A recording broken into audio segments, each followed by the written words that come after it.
मेरे प्यारे भाइयों एवं बहनों, आज मैं आप सबके लिए मुंशी प्रेमचंद की कहानी जिसका शीर्षक है प्रेरणा सुनाने जा रही हूँ। मेरी कक्षा में सूर्य प्रकाश से ज़्यादा उद्यमी कोई लड़का न था, बल्कि यूँ कहें कि अध्यापन काल के 10 वर्षों में मुझे ऐसी विषम प्रकृति के शिष्य से वास्ता न पड़ा। कपट कीड़ा में उसकी जान बसती थी। अध्यापकों को बनाने और चिढ़ाने, उद्योगी बालकों को छेड़ने और रुलाने में ही उसे आनंद आता था। ऐसे ऐसे षड्यंत्र रचता, ऐसे ऐसे फंदे डालता, ऐसे ऐसे बंधन बांधता कि देखकर आश्चर्य होता था। गिरोहबंदी में अभ्यस्त था। खुदाई फौजदारों की एक फौज बना ली थी और उसके आतंक से शाला पर शासन करता था। मुख्य अधिष्ठाता की आज्ञा टल जाए, मगर क्या मजाल कि कोई उसके हुक्म की अवज्ञा कर सके। स्कूल के चपरासी और अर्दली उससे थर थर कांपते थे। इंस्पेक्टर का मुआयना होने वाला था। मुख्य अधिष्ठाता ने हुक्म किया कि लड़के निर्दिष्ट समय से आधा घंटा पहले आ जाएं। मतलब था कि लड़कों को मुआयने के बारे में कुछ जरूरी बातें बता दी जाए। मगर 10 बजे गए, इंस्पेक्टर साहब आकर बैठ गए और मदरसे में एक लड़का भी नहीं। 11 बजे सब छात्र इस तरह निकल पड़े जैसे कोई पिंजरा खोल दिया गया हो।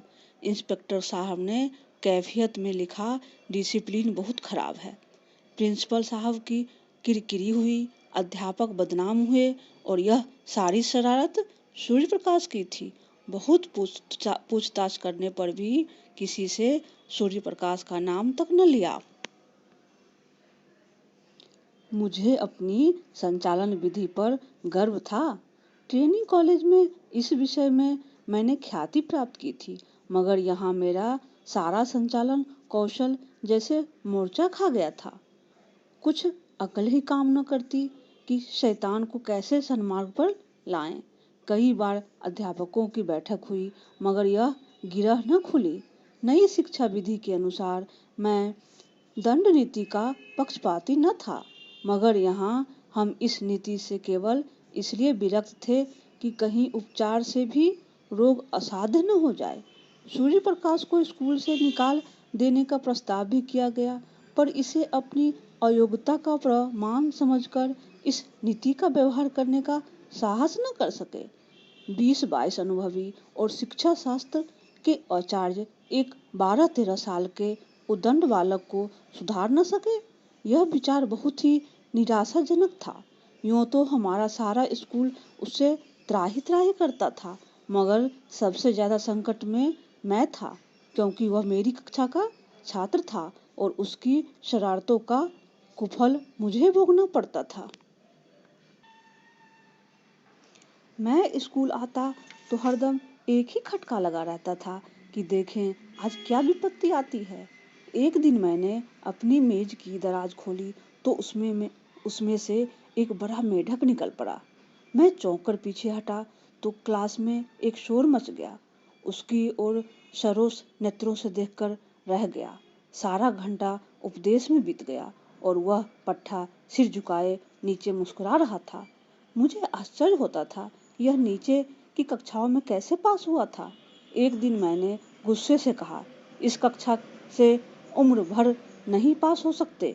सूर्य प्रकाश ने अविचलित भाव से कहा, आप मेरे पास होने की चिंता न करें, मैं हमेशा पास हुआ हूँ और अब की भी हूँगा।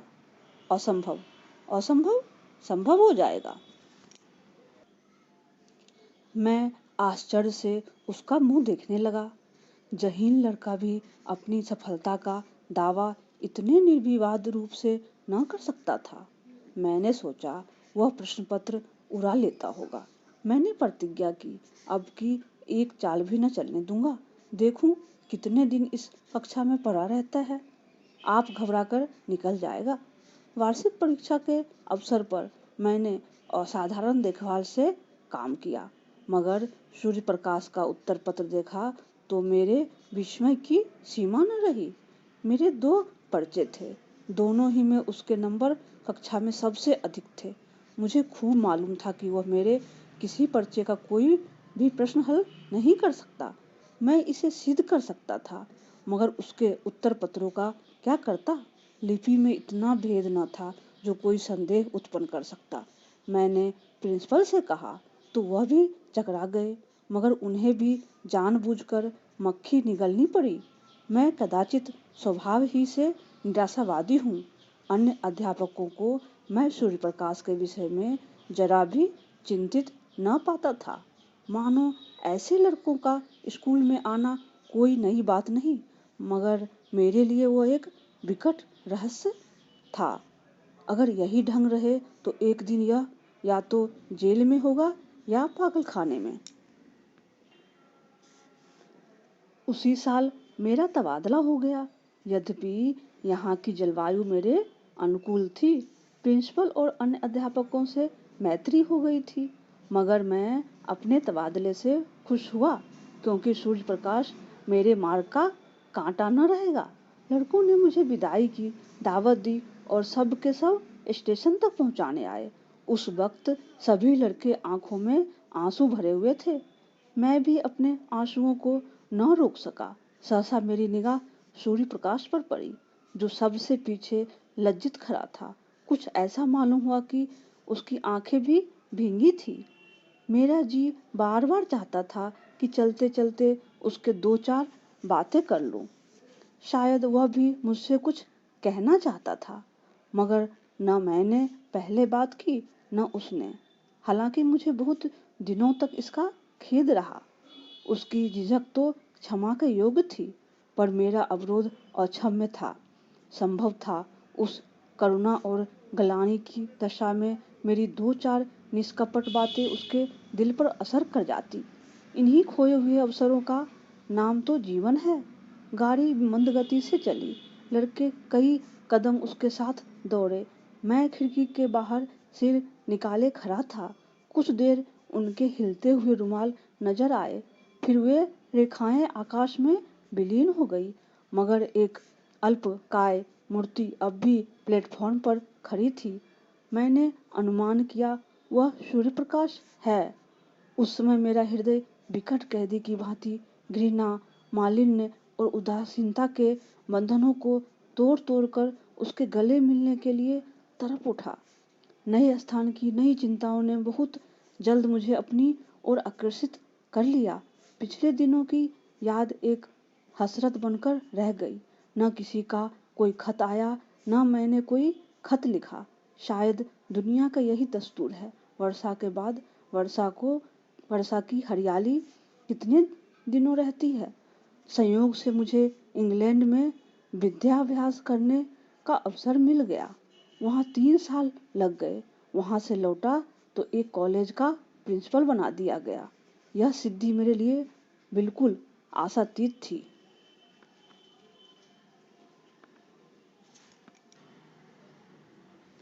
मेरी भावना स्वप्न में भी इतनी दूर न उड़ी थी, किंतु पदलिप्सा अब किसी और भी ऊंची डाली पर आश्रय लेना चाहती थी। शिक्षा मंत्री से रब्त जब्त पैदा किया। मंत्री महोदय मुझ पर कृपा रखते थे, मगर वास्तव में शिक्षा के मौलिक सिद्धांतों का उन्हें ज्ञान न था। मुझे पाकर उन्होंने सारा भार मेरे ऊपर डाल दिया। घोड़े पर वह सवार थे, लगाम मेरे हाथ में थी। फल यह हुआ कि उनके राजनैतिक विपक्षियों से मेरा विरोध हो गया। मुझ पर जा बेजा आक्रमण होने लगे। मैं सिद्धांत रूप से अनिवार्य शिक्षा का विरोधी हूँ। मेरा विचार है कि हर एक मनुष्य की उन विषयों से में ज़्यादा स्वाधीनता होनी चाहिए जिनका उनसे निजी संबंध है। मेरा विचार है कि यूरोप में अनिवार्य शिक्षा की जरूरत है, भारत में नहीं। भौतिकता सभ्यता का मूल तत्व है। वहाँ किसी काम की प्रेरणा आर्थिक लाभ के आधार पर होती है। जिंदगी की जरूरत ज्यादा है, इसलिए जीवन संग्राम भी अधिक भीषण है। माता पिता भोग के दास होकर बच्चों को जल्द से जल्द कुछ कमाने पर मजबूर कर देते हैं। इसकी जगह की वह मद का त्याग करके एक सीलिंग रोज की बचत कर ले। वे अपने कमसीन बच्चे को एक सीलिंग की मजदूरी करने के लिए दबाएंगे। भारतीय जीवन में सात्विक सरलता है। हम उस वक्त तक अपने बच्चों से मजदूरी नहीं कराते जब तक कि परिस्थिति हमें विवश न कर दे। दरिद्र से दरिद्र हिंदुस्तानी मजदूर भी शिक्षा के उपकारों का कायल है। उसके मन में यह अभिलाषा होती है कि मेरा बच्चा 4 अक्षर पढ़ ले। इसलिए नहीं कि उसे कोई अधिकार मिलेगा, बल्कि केवल इसलिए कि विद्या मानवीय शील का एक श्रृंगार है। अगर यह जानकर भी वह अपने बच्चे को मदरसे नहीं भेजता तो समझ लेना चाहिए कि वह मजबूर है। ऐसी दशा में उस पर कानून का प्रहार करना मेरी दृष्टि में न्याय संगत नहीं है। इसके सिवाय मेरे विचार में अभी हमारे देश में योग शिक्षकों का अभाव है। अर्ध शिक्षित और अल्प वेतन पाने वाले अध्यापकों से आप यह आशा नहीं रख सकते कि वह कोई ऊंचा आदर्श अपने सामने रख सके। अधिक से अधिक इतना होगा कि 4-5 वर्ष में बालक को अक्षर ज्ञान हो जाएगा। मैं इसे पर्वत खोदकर चुहिया निकालने के तुल्य समझता हूँ। वयस प्राप्त हो जाने पर वह मसला 1 महीने में आसानी से तय किया जा सकता है। मैं अनुभव से कह सकता हूँ कि युवावस्था में हम जितना ज्ञान 1 महीने में प्राप्त कर सकते हैं, उतना बाल्यावस्था में 3 साल में भी नहीं कर सकते। फिर खामखा बच्चों को मदरसे में कैद करने से क्या लाभ? मदरसे के बाहर रखकर उसे स्वच्छ वायु तो मिलती, प्राकृतिक अनुभव तो होते। पाठशाला में बंद करके तो आप उनके मानसिक और शारीरिक दोनों विद्वानों की जड़ काट देते हैं। इसलिए जब प्रांतीय व्यवस्थापक सभा में अनिवार्य शिक्षा का प्रस्ताव पेश हुआ तो मेरी प्रेरणा से मिनिस्टर साहब ने उसका विरोध किया। नतीजा यह हुआ कि प्रस्ताव अस्वीकृत हो गया। फिर क्या था, मिनिस्टर साहब की और मेरी वह ले दे शुरू हुई कि कुछ न पूछिए।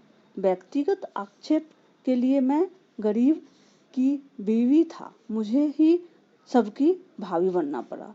मुझे देशद्रोही, उन्नति शत्रु और नौकरशाही का गुलाम कहा गया। मेरे कॉलेज में जरा सी भी कोई बात होती तो काउंसिल मुझे पर वर्षा होने लगती। मैंने एक चपरासी को पृथक किया, सारी काउंसिल पंजे पे झाड़कर मेरे पीछे पड़ गई।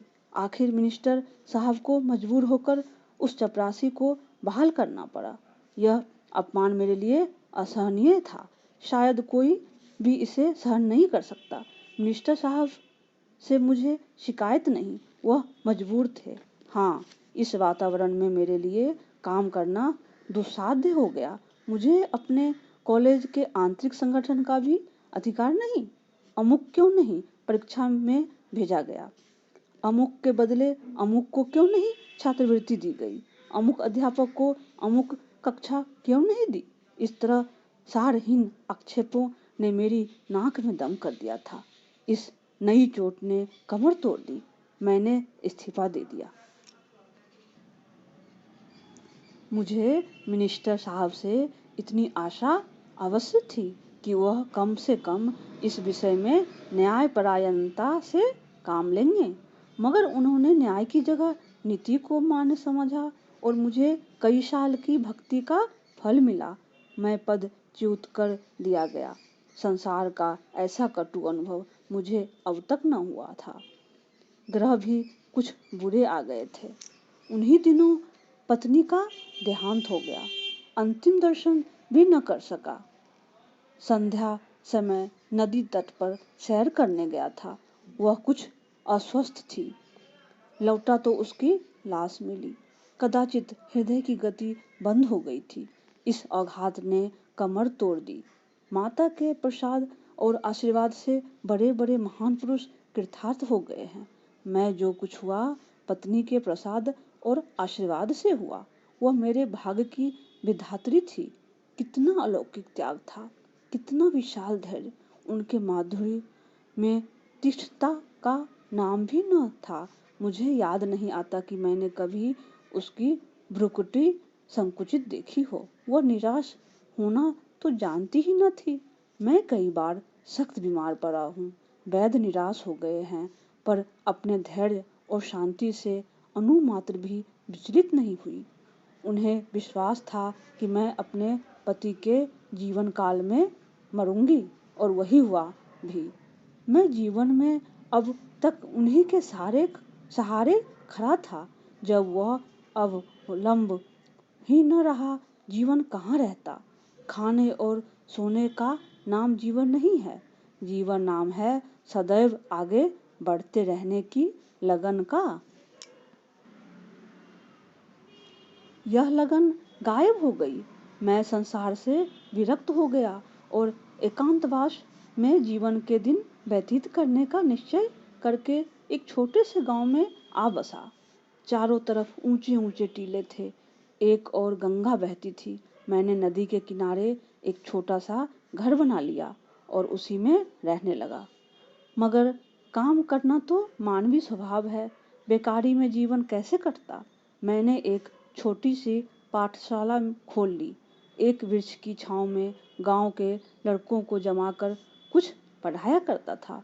उसकी यहाँ इतनी ख्याति हुई, आसपास के छात्र भी आने लगे। एक दिन मैं अपनी कक्षा को पढ़ा रहा था कि पाठशाला के पास मोटर आकर रुकी और उसमें से उस जिले के डिप्टी कमिश्नर उतर पड़े। मैं उस समय एक कुर्ता और धोती पहने था। इस वेश में एक हाकिम से मिलते हुए शर्म आ रही थी। डिप्टी कमिश्नर मेरे समीप आए तो मैंने झेंपते हुए हाथ बढ़ाया, मगर हाथ मिलाने के बदले मेरे पैरों को की ओर झुके और उन पर सिर रख दिया। मैं कुछ ऐसा सिटपिटा गया कि मेरे मुंह से एक भी शब्द न निकला। मैं अंग्रेजी अच्छी लिखता हूँ, दर्शन शास्त्र का भी आचार्य हूँ, व्याख्यान भी अच्छे दे लेता हूँ, मगर इन गुणों में एक भी श्रद्धा के योग्य नहीं। श्रद्धा तो ज्ञानियों और साधुओं के अधिकार की वस्तु है। मगर मैं ब्राह्मण होता तो एक बात थी। हालांकि एक सिविलियन का किसी ब्राह्मण के पैरों पर सिर रखना अचिंतनीय है। आशा करती हूँ कि आप सबको ये कहानी अच्छी लगी होगी। कहानी सुनने के लिए बहुत बहुत धन्यवाद।